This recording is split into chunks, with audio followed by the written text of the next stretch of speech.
بسم اللہ الرحمن الرحیم اللہم صلی علی محمد وعلی آل محمد وبارک وسلم رب اشرح لی صدری ویسر لی امری واحلل عقدۃ من لسانی یفقہوا قولی واجعل لی وزیرا من اہلی آمین یا رب العالمین۔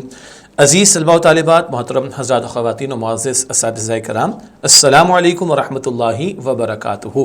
اللہ تعالیٰ کے فضل و کرم سے قرآن حکیم کا مطالعہ ہم کر رہے ہیں، اور مطالعہ قرآن حکیم برائے طلباء و طالبات کا چوتھا حصہ ہمارے زیر مطالعہ ہے، اور آج ہماری یہ کلاس نمبر 20 ہے۔ انشاءاللہ آج مطالعہ کریں گے سورۃ الحج کی آیات 23 تا 33 کا، اور جو کتاب شائع شدہ ہے اس کے صفحات ہیں 68 اور 69، 68 اور 69۔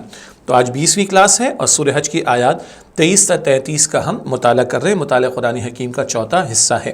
آئیے سب سے پہلے مقاصد مطالعہ کو دہرا لیتے ہیں، بلکہ سمجھ لیتے ہیں کہ کن امور پر آج انشاءاللہ بات ہوگی۔ مندرجہ ذیل باتیں معلوم ہو جائیں۔ پہلی بات، سورۃ الحج میں کعبۃ اللہ کی کیا عظمت بیان فرمائی گئی ہے۔ اللہ تعالیٰ کے گھر کی عظمتوں کا بیان سورہ حج میں بات ہوگی انشاءاللہ۔ نمبر 2، بیت اللہ کو پاک صاف رکھنے سے کیا مراد ہے، اس کا حکم عطا ہوا ہے کہ اللہ تعالیٰ کے گھر کو، بیت اللہ کو پاک صاف رکھا جائے، اس سے کیا مراد ہے، اس پر بھی بات ہوگی۔ نمبر 3، اللہ سبحانہ وتعالیٰ نے حضرت ابراہیم علیہ السلام کی پکار کا کیا نتیجہ نکالا، کون سی پکار، مشہور پکار ہے حج کے لیے، اور اس کا نتیجہ کیا نکلا، اس پر بھی بات ہوگی انشاءاللہ۔ چوتھا نقطہ ہے، سورۃ الحج میں قربانی کے گوشت کے متعلق کیا حکم ہے، قربانی کا ذکر بھی آئے گا، اور اس کے گوشت کی تقسیم کے حوالے سے بھی ایک رہنمائی ہے جو بات ہمارے سامنے انشاءاللہ آئے گی۔ اور پانچویں بات، شعائر اللہ سے کیا مراد ہے، اللہ تعالیٰ کی نشانیاں، آگے وضاحت آئے گی۔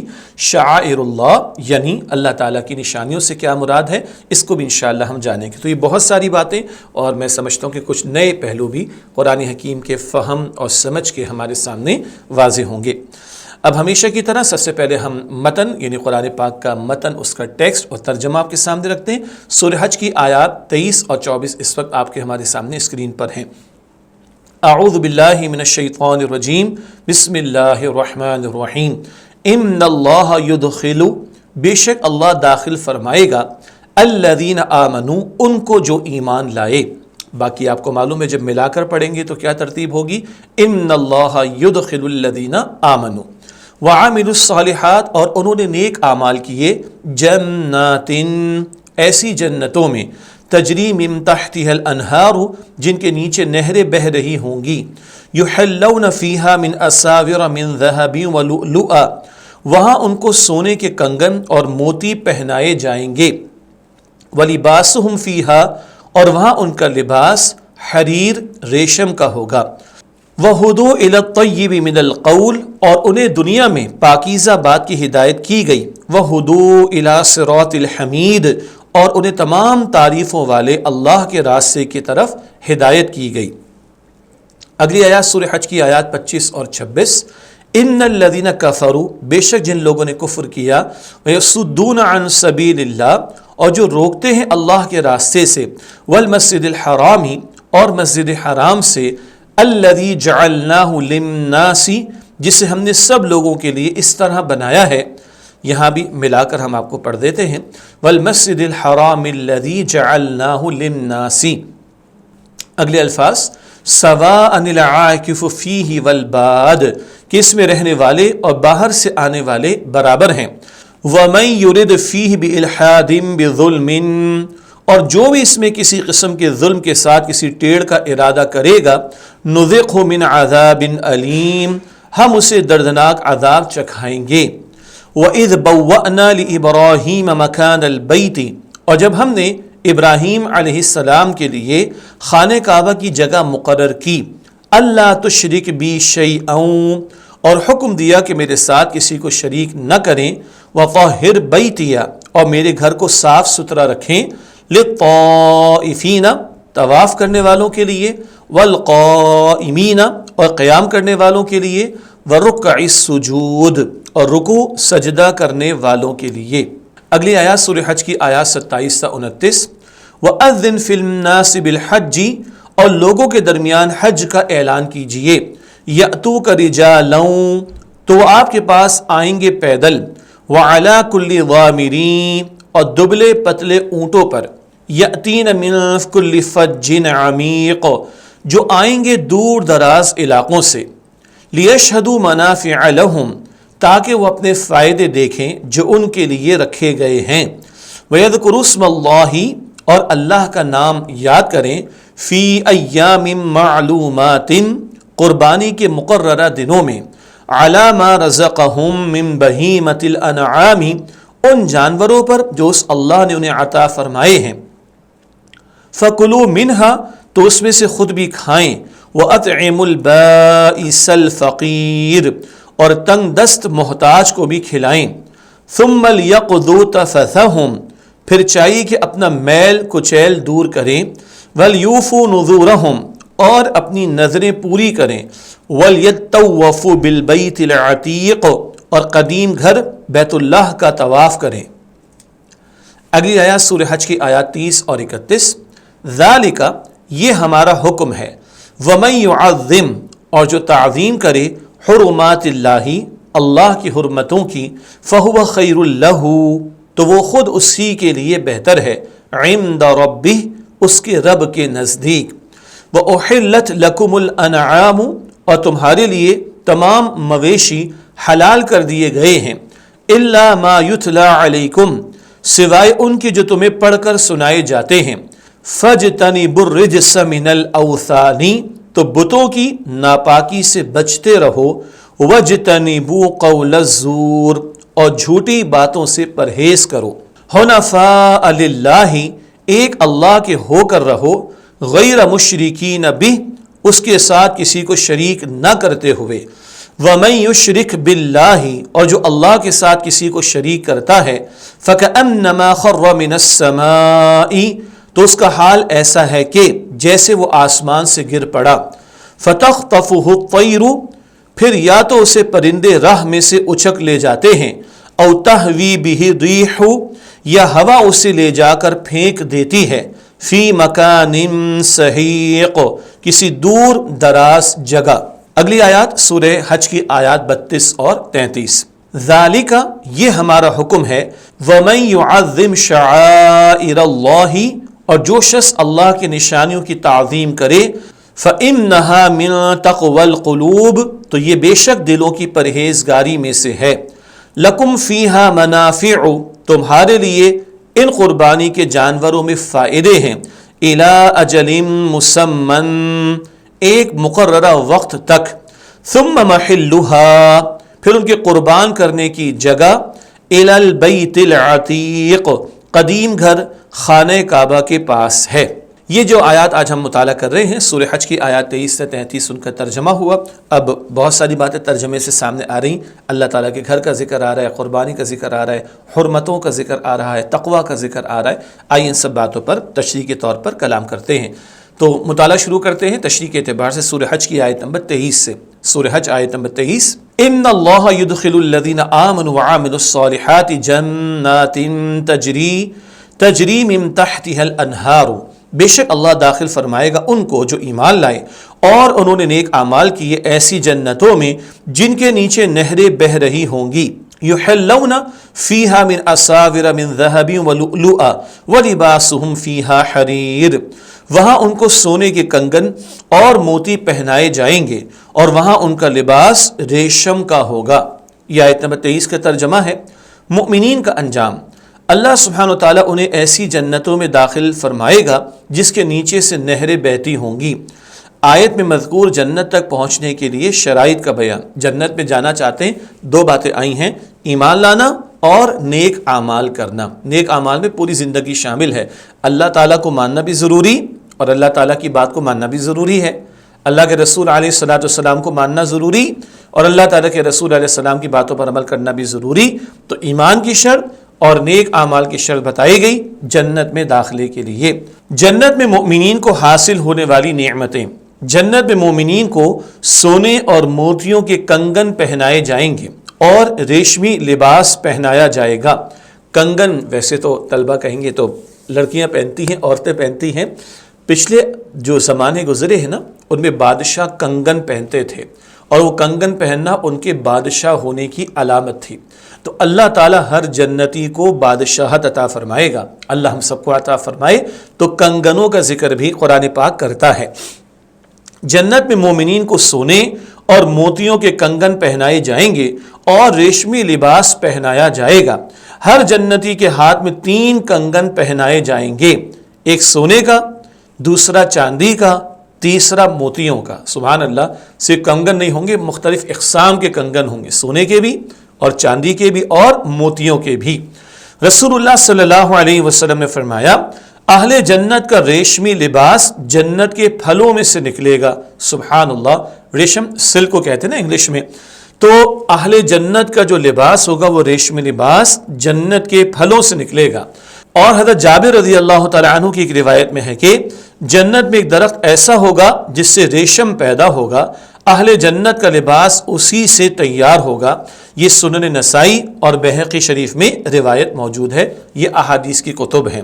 تو یہ جنت کے کنگنوں کا ذکر آ گیا اور ریشم کا بیان بھی آیا۔ ایک اہم پہلو، عملی پہلو، امت کے مردوں کے لیے خالص ریشم کا استعمال منع ہے، اور ہاں امت کے مردوں کے لیے سونا پہننا بھی منع ہے۔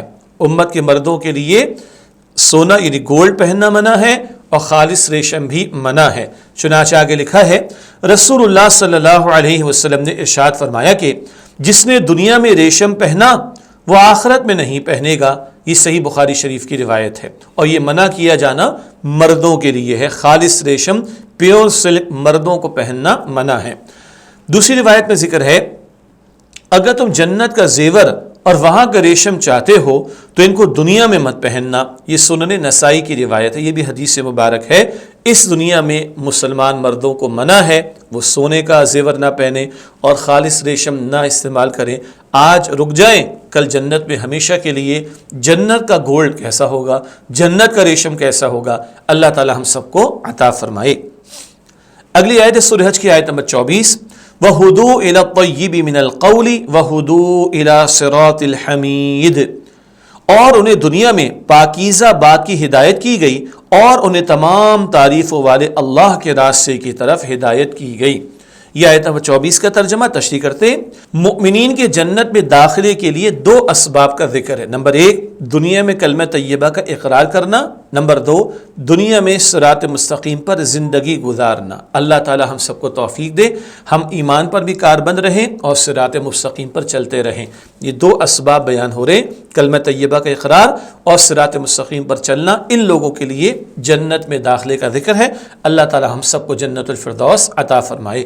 اگلی آیت ہے سورۃ الحج کی آیت نمبر 25، ان الذين كفروا ويصدون عن سبيل الله والمسجد الحرام الذي جعلناه للناس، بے شک جن لوگوں نے کفر کیا اور جو روکتے ہیں اللہ کے راستے سے اور مسجد حرام سے جسے ہم نے سب لوگوں کے لیے اس طرح بنایا ہے، سواء العاکف فیہ والباد ومن يرد فیہ بإلحاد بظلم نذقہ من عذاب علیم، کہ اس میں رہنے والے اور باہر سے آنے والے برابر ہیں، جو بھی اس میں کسی قسم کے ظلم کے ساتھ کسی ٹیڑھ کا ارادہ کرے گا ہم اسے دردناک عذاب چکھائیں گے۔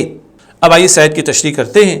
کافروں کے جہنم میں جانے کے اسباب 3 باتیں بیان ہوئی۔ نمبر 1 کفر کرنا، نمبر 2 لوگوں کو اللہ سبحانہ وتعالیٰ کی راہ سے روکنا، نمبر 3 لوگوں کو مسجد الحرام سے روکنا۔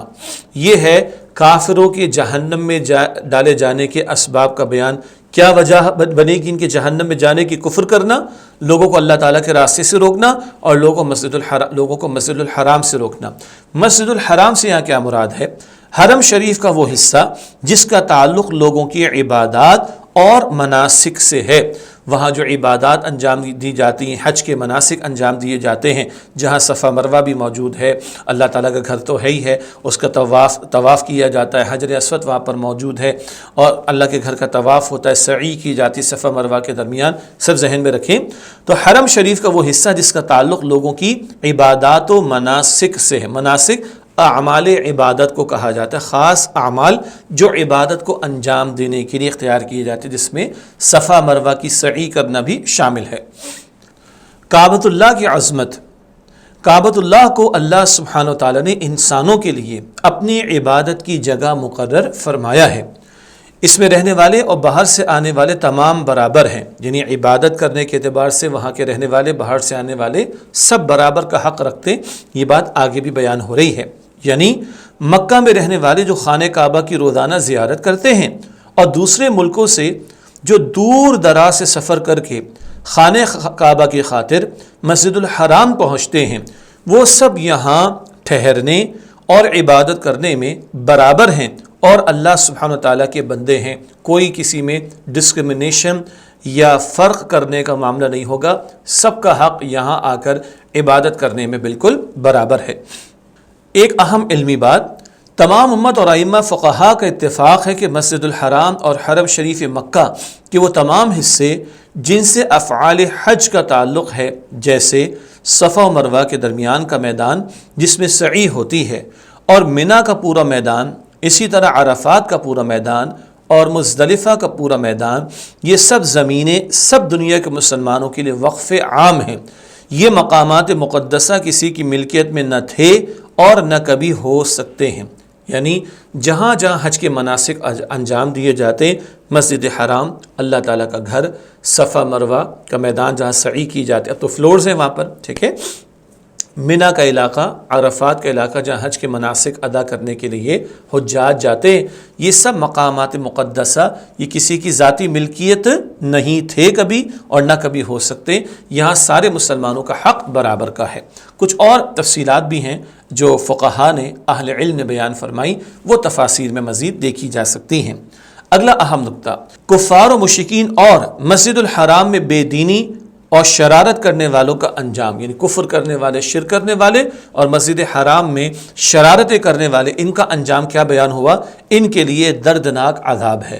مشرکین مکہ بھی مسلمانوں کو روکتے تھے نا اللہ تعالیٰ کے گھر کی میں آ کر عبادت کرنے سے، یہ جو شرارتیں کرتے تھے مشرکین مکہ، ان کا بھی ذکر آ رہا ہے کہ ان کے لیے دردناک عذاب ہے۔ آیت نمبر ہے 26، وَإِذْ بَوَّأْنَا لِإِبْرَاهِيمَ مَكَانَ الْبَيْتِ أَلَّا تُشْرِكْ بِي شَيْئًا وَطَهِّرْ بَيْتِيَ لِلطَّائِفِينَ وَالْقَائِمِينَ وَالرُّكَّعِ السُّجُودِ، اور جب ہم نے ابراہیم علیہ السلام کے لیے خانہ کعبہ کی جگہ مقرر کی اور حکم دیا کہ میرے ساتھ کسی کو شریک نہ کریں اور میرے گھر کو صاف ستھرا رکھیں، طواف کرنے والوں کے لیے اور قیام کرنے والوں کے لیے اور رکوع سجدہ کرنے والوں کے لیے۔ یہ آیت نمبر 26 کا ترجمہ ہے۔ خانہ کعبہ کی جگہ اور تعمیر، خانہ کعبہ کی جگہ اللہ سبحانہ وتعالیٰ نے مقرر فرمائی اور اللہ سبحانہ وتعالیٰ کی طرف سے خانہ کعبہ کی تعمیر حضرت ابراہیم علیہ السلام نے فرمائی۔ یہاں ایک بات سب لوگ نوٹ کر لیں، یہ ابراہیم علیہ السلام نے جو تعمیر فرمائی اس کو کہیں گے از سر نو، دوبارہ سے تعمیر، ورنہ معروف بات یہ ہے کہ آدم علیہ السلام کے دور سے اللہ تعالیٰ کا یہ گھر موجود، اور ایک رائے کہ آدم علیہ السلام نے سب سے پہلے اس کی تعمیر فرمائی۔ ہاں زمانہ گزرتا گیا، کبھی سیلاب آگے، کبھی اور معاملات، تو وہ عمارت خاصی مخدوش ہو گئی تھی، تو دوبارہ سے اس کو تعمیر کرنے کی سعادت ملی ابراہیم علیہ السلام کو اور ان کے بیٹے اسماعیل علیہ السلام کو۔ یہ بات ابھی ہم مختصر پڑھ رہے ہیں، آئندہ انشاءاللہ بعد میں سورۃ البقرہ کا مطالعہ کریں گے، مطالعہ قرآن حکیم کے 6 حصے میں انشاءاللہ، وہاں اور باتیں بھی انشاءاللہ بیان ہوں گی۔ تو نوٹ کر لیں کہ پہلی تعمیر ایک رائے کے مطابق آدم علیہ السلام کے دور میں خانہ کعبہ کی ہوئی، اور بعد میں ابراہیم علیہ السلام نے پھر سے اس کی تعمیر فرمائی ہے اللہ تعالیٰ کے حکم سے۔ حضرت ابراہیم علیہ السلام کو اللہ سبحانہ وتعالیٰ کا حکم، نمبر 1، اللہ سبحانہ وتعالیٰ نے حضرت ابراہیم علیہ السلام کو حکم دیا کہ وہ اللہ سبحانہ وتعالیٰ کے ساتھ کسی کو شریک نہ ٹھہرائیں، یعنی لوگوں کو شرک سے منع کریں، کیونکہ آپ علیہ السلام تو یقیناً اس سے دور رہنے والے تھے۔ ایسے مقام پر ایک نقطہ ہمیشہ یاد رکھیں، جب اس طرح کی ہدایات پیغمبروں کو خطاب فرما کر اللہ تعالیٰ کی طرف سے دی جاتی ہیں، اس ربط اور تعلق کی وجہ بظاہر یہ نظر آتی ہے جانا اور دوسروں کو ہدایت ملے۔ پیغمبر تو خود توحید پر کاربند ہوتے ہیں اور دوسروں کو توحید کی دعوت دیتے ہیں، تو ان سے خطاب کا مقصد لوگوں کو منع کرنا ہے، شرک سے باز آنے کی تعلیم دینا ہے۔ نمبر 2، خانہ کعبہ یعنی اللہ سبحانہ تعالیٰ کے گھر کو پاک صاف رکھیں، یہ دوسری ہدایت ہے اللہ تعالیٰ کے گھر کو پاک صاف رکھنے کے بارے میں۔ اب ایک سوال آتا ہے کہ بیت اللہ کو پاک صاف رکھنے سے کیا مراد یہ کہ بیت اللہ کو ظاہری نجاست یعنی کوڑا کرکٹ سے اور باطنی نجاست کفر و شرک سے پاک و صاف رکھا جائے، ظاہری صفائی کا بھی اہتمام ہو اور باطنی صفائی، وہاں کوئی شرک نہ کرے، وہاں کوئی کفریہ طرز عمل نہ ہو، اس سب سے بھی بچنا ضروری۔ تو پاک ظاہری اعتبار سے بھی رکھا جائے، اور پاک باطنی اعتبار سے بھی رکھا جائے۔ نجاست ناپاکی کو، گندگی کو کہا جاتا ہے۔ بیت اللہ کی زیارت کرنے والوں کی شان، یہ لوگ طواف، قیام اور اللہ سبحانہ و تعالیٰ کے آگے رکوع اور سجدہ کرنے والے ہیں۔ تو جو اللہ تعالیٰ کے گھر کے لیے جاتے ہیں اس کی زیارت کرنے کے لیے، پھر اس کا طواف کرتے ہیں، اللہ تعالیٰ ہمیں بھی ان میں شامل فرمائے۔ تو بیت اللہ کی زیارت کرنے والوں کی شان کیا ہے؟ اللہ کے گھر کا طواف کرتے ہیں، وہاں وہ قیام کرتے ہیں جس میں اعتکاف کرنا بھی شامل، اور رکوع اور سجدہ بھی کرتے ہیں، یعنی نمازوں کو بھی ادا کرتے ہیں۔ اگلی آیت سورہ حج کی آیت نمبر 27، وَأَذِّن فِي النَّاسِ بِالْحَجِّ يَأْتُوكَ رِجَالًا وَعَلَى كُلِّ ضَامِرٍ يَأْتِينَ مِنْ كُلِّ فَجٍّ عَمِيقٍ، اور لوگوں کے درمیان حج کا اعلان کیجئے تو آپ کے پاس آئیں گے پیدل اور دبلے پتلے اونٹوں پر، جو آئیں گے دور دراز علاقوں سے۔ یہ آیت نمبر 27 کا ترجمہ تشریح کرتے ہیں۔ حضرت ابراہیم علیہ السلام کو حکم، پچھلا حکم کیا تھا؟ اللہ تعالیٰ کے گھر کو پاک صاف رکھنا۔ اب اگلا حکم ہے، اللہ سبحانہ تعالیٰ نے حضرت ابراہیم علیہ السلام کو حکم دیا کہ وہ لوگوں کو اللہ سبحانہ تعالیٰ کے گھر کا حج کرنے کے لیے بلائیں اور اس کے لیے پکار لگائیں گے۔ حضرت ابراہیم علیہ السلام کی اللہ سبحانہ تعالیٰ کے اس حکم پر تعمیل، حضرت ابراہیم علیہ السلام بیت اللہ کے سامنے پہاڑی جبل ابی قبیس پر تشریف لے گئے، اور وہاں پر کھڑے ہو کر انہوں نے لوگوں کو پکارا کہ لوگو، تمہارے رب نے بیت اللہ بنا لیا اور تم پر بیت اللہ کا حج کرنا فرض کر دیا، پس اپنے رب کا کہا مانو۔ رب نے بیت اللہ بنا لیا، بیت اللہ تو پہلے سے موجود، اللہ کے حکم سے جو کچھ بھی ہو رہا ہے کس کے حکم سے ہو رہا ہے؟ اللہ کے حکم سے۔ تو لو، تمہارے رب نے بیت اللہ تو عطا فرما دیا اور تم پر حج کرنا لازم کر دیا، پس اپنے رب کا کہا مانو۔ تو ابراہیم علیہ السلام بیت اللہ شریف کے سامنے ایک پہاڑی جبل ابی قبیس، اس پر کھڑے ہو کر انہوں نے یہ پکار لگائی ہے۔ حضرت ابراہیم علیہ السلام کی پکار کا نتیجہ، اب قیامت تک حجاج لبیک اللہم لبیک، یعنی حاضر ہیں اے اللہ، ہم حاضر ہیں کی صداؤں کے ساتھ حضرت ابراہیم علیہ السلام کی پکار کا جواب دیتے ہوئے دور دراز کے علاقوں سے پیدل اور دبلے پتلے اونٹوں پر سوار ہو کر حج کرنے آتے رہیں گے۔ یہ ہے جو ابراہیم علیہ السلام کی پکار کا نتیجہ۔ لاکھوں مسلمان، اور اگر حج کے ساتھ عمرہ ملا لے کروڑوں مسلمان ہر سال جو ہے وہ اللہ تعالیٰ کے گھر کی زیارت کے لیے جا رہے ہوتے ہیں۔ یہ ابراہیم علیہ السلام کی پکار پر جو عمل درآمد ہو رہا ہے اور یہ صدائیں بلند ہوتی ہیں، لبیک اللہم لبیک، یہ ابراہیم علیہ السلام کی پکار کا ہی نتیجہ ہے۔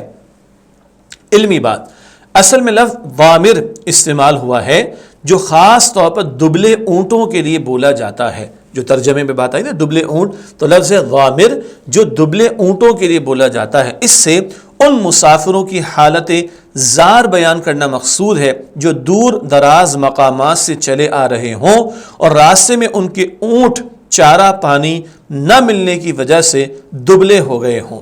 حالت زار کہتے ہیں کسی کی پریشان کن حالت، جس سے وہ پریشان محسوس ہو، تو دور دراز کا سفر کر کے آئیں گے، بھوک اور پیاس کا بھی معاملہ ہو سکتا ہے، مشقت کا معاملہ ہو سکتا ہے، اور بھوک کی وجہ سے چارہ پانی نہ ملنے کی وجہ سے اونٹ دبلے ہو گئے ہوں، اس بات کی طرف بھی اشارہ۔ کہنے کا مطلب ہے اس پکار پر لبیک تو لوگ کہیں گے، جیسے بھی حالات ہوں گے وہ اللہ تعالیٰ کے گھر کی طرف آنے کی کوشش کریں گے۔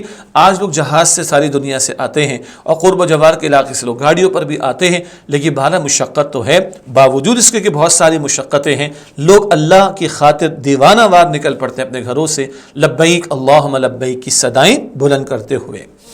آیت نمبر 28، لِيَشْهَدُوا مَنَافِعَ لَهُمْ وَيَذْكُرُوا اسْمَ اللَّهِ فِي أَيَّامٍ مَّعْلُومَاتٍ عَلَىٰ مَا رَزَقَهُم مِّن بَهِيمَةِ الْأَنْعَامِ فَكُلُوا مِنْهَا وَأَطْعِمُوا الْبَائِسَ الْفَقِيرَ، تاکہ وہ اپنے فائدے دیکھیں جو ان کے لیے رکھے گئے ہیں، اور اللہ کا نام یاد کریں قربانی کے مقررہ دنوں میں ان جانوروں پر جو اس اللہ نے انہیں عطا فرمائے ہیں، تو اس میں سے خود بھی کھائیں اور تنگ دست محتاج کو بھی کھلائیں۔ یہ آیت نمبر 28 کا ترجمہ، اس کی تشریح دیکھتے ہیں۔ حجاج کے لیے رکھے گئے فائدے، حاجی کی جمع حجاج۔ اب لوگ کہیں گے بھائی اتنی آسان بات بتانے کی ضرورت کیا ہے؟ تو ہم نے پہلے دن سے عرض کیا ہے کہ بہت سے طلبہ و طالبات بھی ان کلاسز سے فائدہ اٹھا رہے ہیں الحمدللہ، اور ہماری کوشش ہے کہ حتی الامکان، ابھی بھی تھوڑا سا مشکل لفظ ہے، جتنا ممکن ہو زبان اور الفاظ آسان استعمال کیے جائیں، جہاں وضاحت ضرور ہوگی کر دیں گے انشاءاللہ تعالی۔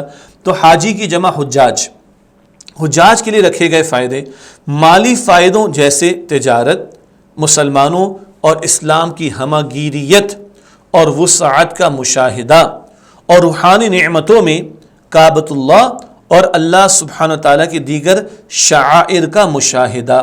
مادی فائد مٹیریل بینیفٹس، تجارت بھی لوگ کر لیتے ہیں، اسلام کا ہمہ گیر ہونا، ساری دنیا سے مسلمان آ رہے ہیں، ایک ہی لباس میں ہے، ایک ہی کلمہ زبان پر ہے، یہ ان کا یونٹی کا معاملہ، یہ کلمہ سارے انسانوں کو جوڑنے والا کلمہ، اس کا بھی اندازہ ہوتا ہے۔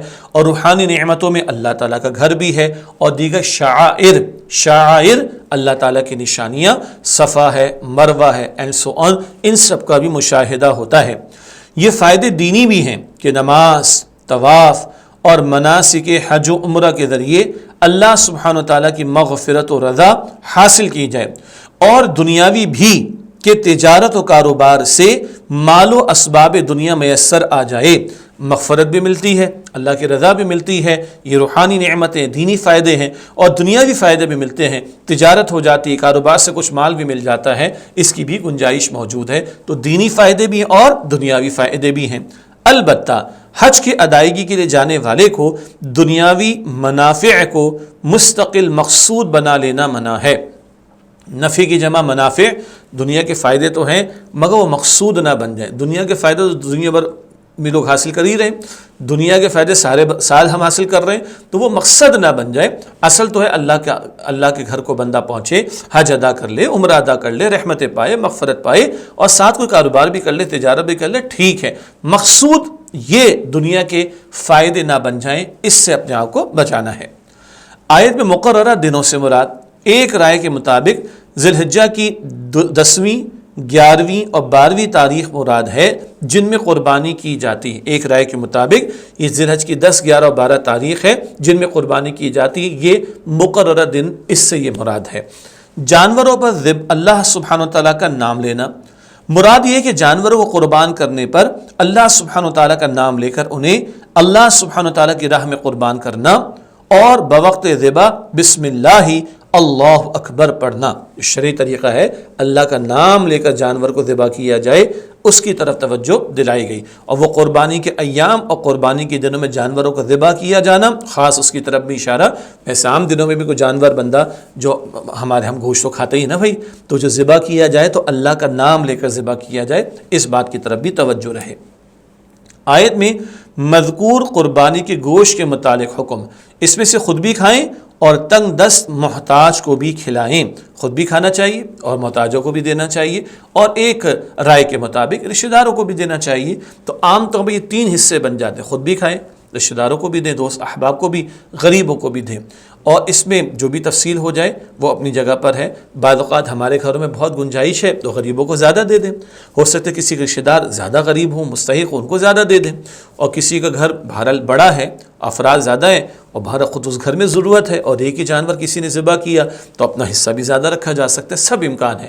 اصول یہ بتایا گیا، خود بھی کھاؤ اور غریب محتاج لوگوں کو بھی کھلانے کی کوشش کرو۔ آیت نمبر 29، ثم ليقضوا تفثهم وليوفوا نذورهم وليطوفوا بالبيت العتيق، پھر چاہیے کہ اپنا میل کچیل دور کریں اور اپنی نظریں پوری کریں اور قدیم گھر بیت اللہ کا طواف کریں۔ یہ خاص حج کے مناسک کے اعتبار سے بات آ رہی ہے، آئیے اس کو تھوڑا سا ہم سمجھتے ہیں تشریح میں۔ قربانی کے بعد حجاج کو حکم دیا گیا ہے کہ وہ قربانی کے بعد نہا دھو کر اپنا میل کچیل دور کریں، احرام اتار کر دوسرے گھریلو کپڑے پہن لیں اور اپنی نظریں پوری کریں۔ حج کا بڑا رکن تو ایک ہوتا ہے عرفہ کی حاضری کا معاملہ 9 ذی الحجہ کو، اور 10 تاریخ کو کیا ہوتا ہے، کنکریاں مارنی ہوتی ہیں جمرات پر اور قربانی پیش کرنا ہوتی ہے۔ اس کے بعد احرام کھول لیا جاتا ہے، عام گھریلو کپڑوں میں آ جاتے ہیں، نہا دھو لیتے ہیں۔ یہ سب کو بتایا جا رہا ہے کہ میل کچیل کو دور کریں اور اپنی نظریں پوری کر لیں۔ یہ سب تفصیلات حج کے مناسک کے بیان میں علیحدہ سے آتی ہیں۔ جب ہمارا یہ موقع آئے، ہمیں حج کی سعادت ملے تو ہمیں سیکھنا چاہیے ان چیزوں کو، یہاں مختصر بات بیان کی جا رہی ہے۔ تو یہ 10 ذی الحجہ کے جو اعمال حاجیوں کے لیے ان کا ذکر آیا ہے۔ نظریں پوری کرنے سے مراد، اس سے مراد مناسک حج ادا کرنا ہے، یا اللہ سبحانہ تعالیٰ سے جو منتیں مانگی گئی ہیں انہیں پورا کرنا ہے۔ بندہ حج کے لیے گیا تھا تو پورا ارادہ کر کے گیا، یہ اعمال بھی انجام دوں گا، یہ سب نظر ماننے کے ذیل میں ہے، تو حج کے اعمال کو اور مناسک کو پورا کرنا یہ بھی مراد ہے نظریں پوری کرنے سے، اور ایک مراد ہے کہ اگر کوئی نظر مانی ہے تو اس کو بھی پورا کر لیا جائے۔ آیت میں مذکور حج کے رکن کا ذکر، آیت میں طواف زیارت کا ذکر ہے جو کہ قدیم گھر یعنی خانہ کعبہ کا کیا جاتا ہے۔ طواف زیارت یہ 10 ذی الحجہ کو، 11 کو بھی، 12 کو بھی کیا جا سکتا ہے، پھر اس کی تفصیلات ہیں۔ جو 10 ذی الحجہ کو بڑے بڑے اعمال ہیں نا، کنکریاں مارنا، قربانی پیش کرنا، پھر وہ مردوں کے لیے سر کے بال صاف کرانا، اور پھر اللہ کے گھر کا طواف کرنا، یہ ساری چیزیں، ان میں ایک بڑا رکن کیا ہے؟ اللہ تعالیٰ کے گھر کا طواف، یہ جو حجاج کو کرنا ہوتا ہے 10 تاریخ کو، 11 اور میکسیمم 12 تاریخ کو، یہ اس طواف زیارت کا ذکر ہے جو کہ قدیم گھر یعنی بیت اللہ کا کیا جاتا ہے، خانہ کعبہ کا۔ اب ایک سوال ہے کہ قدیم گھر سے کیا مراد ہے؟ آئیے اس کو تھوڑا سمجھتے ہیں علمی بات کے طور پر۔ عتیق کا ایک معنی آزاد ہے، اس لحاظ سے اس کا مطلب یہ ہے کہ اس گھر پر کسی ظالم اور جابر بادشاہ کا قبضہ نہیں ہو سکتا، اور ایسے حملہ آوروں کا وہی حشر ہوگا جو اصحاب الفیل کا ہوا تھا۔ یاد آیا آپ کو اصحاب الفیل؟ سورہ فیل، ہاتھی والوں کا واقعہ، ابرہہ کا لشکر، تو یہ گھر، اس پر کوئی حملہ آور ہوگا اگر معاذ اللہ تو اس کا وہی حشر ہونا جو اصحاب فیل کا ہوا، اس پر کسی ظالم جابر کا قبضہ نہ ہو سکے گا۔ آپ صلی اللہ علیہ وآلہ وسلم نے فرمایا بیت اللہ کا نام بیت العتیق اس لیے ہوا کہ اس پر کبھی کوئی ظالم غالب نہیں ہوا، یہ جامع ترمذی شریف کی روایت ہے۔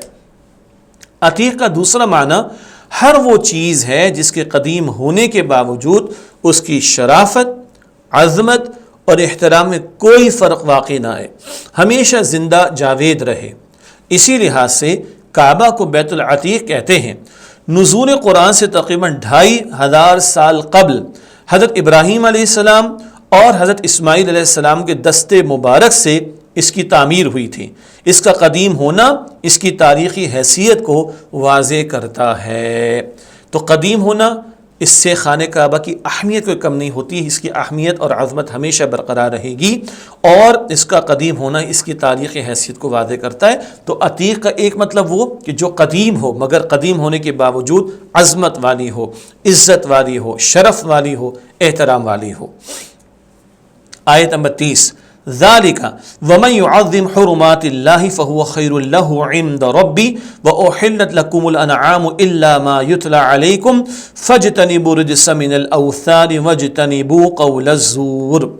یہ ہمارا حکم ہے، اور جو تعظیم کرے اللہ کی حرمتوں کی تو وہ خود اسی کے لیے بہتر ہے اس کے رب کے نزدیک، اور تمہارے لیے تمام مویشی حلال کر دیے گئے ہیں سوائے ان کے جو تمہیں پڑھ کر سنائے جاتے ہیں، تو بتوں کی ناپاکی سے بچتے رہو اور جھوٹی باتوں سے پرہیز کرو۔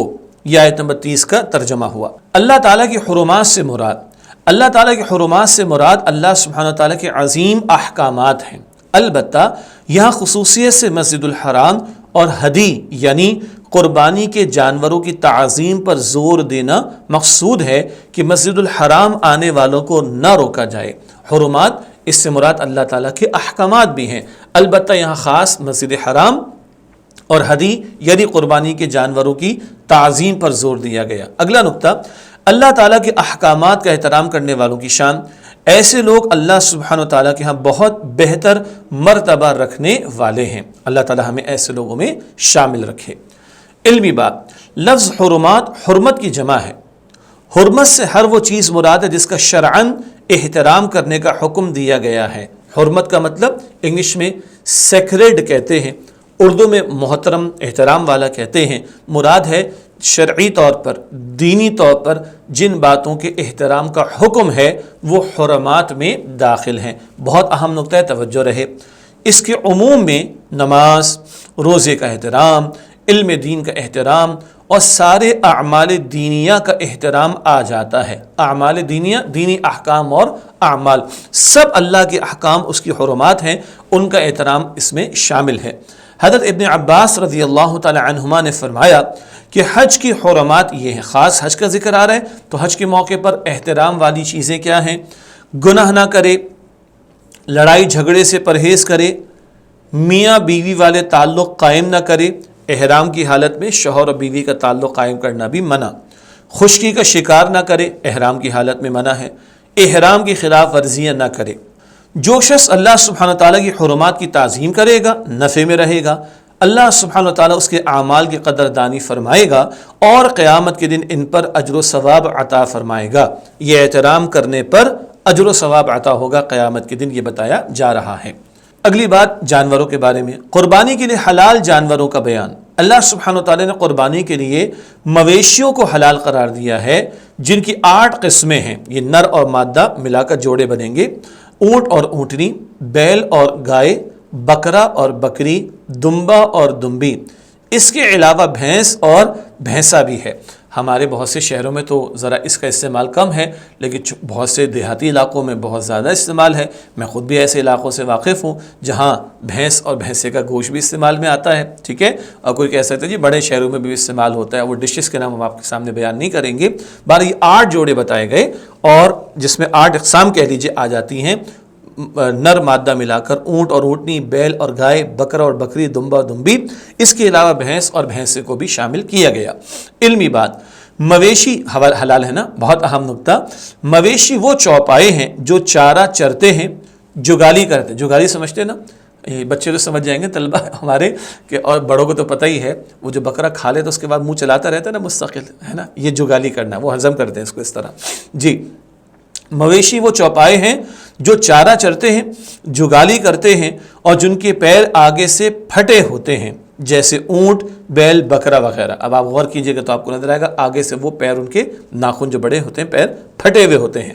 اسلام میں تمام جانور حلال ہیں سوائے ان کے جنہیں قرآن و حدیث میں حرام قرار دیا گیا ہے۔ تو کچھ باتیں قرآن پاک میں حرام کی گئیں، کچھ کا ذکر احادیث میں ہمارے سامنے آتا ہے۔ ان جانوروں کا بیان جو حلال نہیں ہیں، کچھ باتیں نوٹ کر لیں۔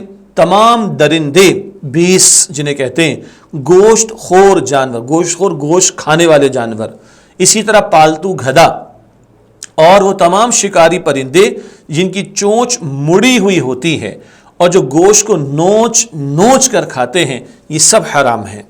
رسول اللہ صلی اللہ علیہ وآلہ وسلم نے دانتوں سے پھاڑ کر کھانے والے ہر درندے کے کھانے سے منع فرمایا ہے۔ درندے وہی جو گوشت خور ہوتے ہیں 20، ان کو منع فرمایا ہے اللہ کے نبی علیہ السلام نے۔ یہ صحیح بخاری صحیح مسلم شریف میں روایت ہے۔ اسی طرح رسول اللہ صلی اللہ علیہ وسلم نے ایک اور حدیث میں فرمایا، تمہارے لیے پالتو گدھا حلال نہیں ہے، اور نہ ہی درندوں میں سے ہر وہ جانور جو چیرنے پھاڑنے والے ہوں۔ یہ سنن ابو داؤد کی روایت ہے، ابو داؤد شریف کی روایت ہے کہ یہ بھی حلال نہیں، پالتو گدھا بھی حلال نہیں، اور درندوں میں سے وہ جو جانوروں کو چیرنے پھاڑنے والے ہوں وہ بھی حلال نہیں ہیں۔ اچھا، یہ تھوڑی وضاحت آئی ہے، باقی تفصیلات اور بھی ہیں، اس کے لیے پھر تفاسیر کو دیکھا جا سکتا ہے حلال حرام کی تفصیلات کے حوالے سے۔ اگلی آیت ہے سورہ حج کی آیت نمبر 31، حنفاء للہ غیر مشرکین بہ ومن یشرک باللہ فکأنما خر من السماء فتخطفہ الطیر او تہوی بہ الریح فی مکان سحیق۔ ایک اللہ کے ہو کر رہو، اس کے ساتھ کسی کو شریک نہ کرتے ہوئے، اور جو اللہ کے ساتھ کسی کو شریک کرتا ہے تو اس کا حال ایسا ہے کہ جیسے وہ آسمان سے گر پڑا، پھر یا تو اسے پرندے راہ سے اچک لے جاتے ہیں، یا ہوا اسے لے جا کر پھینک دیتی ہے کسی دور دراز جگہ۔ اس آیت کی تشریح، اہل ایمان کو حکم دیا گیا ہے کہ وہ صرف اللہ سبحانہ تعالیٰ کے ہو کر رہیں، اور کسی کو بھی اللہ سبحانہ تعالیٰ کے ساتھ شریک نہ ٹھہرائیں۔ علمی بات، اللہ سبحانہ تعالیٰ کی مقرر کردہ حرمات کے تقاضے تبھی پورے ہو سکتے ہیں کہ جب انسان تمام معاملات میں اپنے رب کی اطاعت کے لیے یکسو ہو جائے۔ سارے احکامات پر عمل کب ہوگا؟ جب بندہ اللہ کے لیے یکسو ہو جائے۔ اللہ تعالی ہمیں آپ کو اس کی توفیق عطا فرمائے۔ اللہ تعالیٰ کے لیے یکسو ہونے کا مطلب باقی سب نیچے، اللہ تعالیٰ سب سے اوپر، سب سے رویہ رہے گا، معاملات رہیں گے، لیکن سب سے بڑھ کر محبت بھی اور اطاعت بھی کس کی؟ اللہ سبحانہ وتعالیٰ اور اس کے رسول صلی اللہ علیہ وسلم کی۔ اس آیت میں مشرکین کے لیے مشرکین کی مثال ایسے ہے جیسے کوئی آسمان سے گرے اور پرندے اسے اچک لیں، یا ہوا اسے اڑا کر کسی دور مقام پر گرا دے۔ پرندوں کے اچک لینے سے کیا مراد؟ وہ لوگ جو کسی کو سیدھی راہ سے گمراہ کرنے والے ہیں، جیسے دنیا پرست مذہبی پیشوا، مثلا پادری،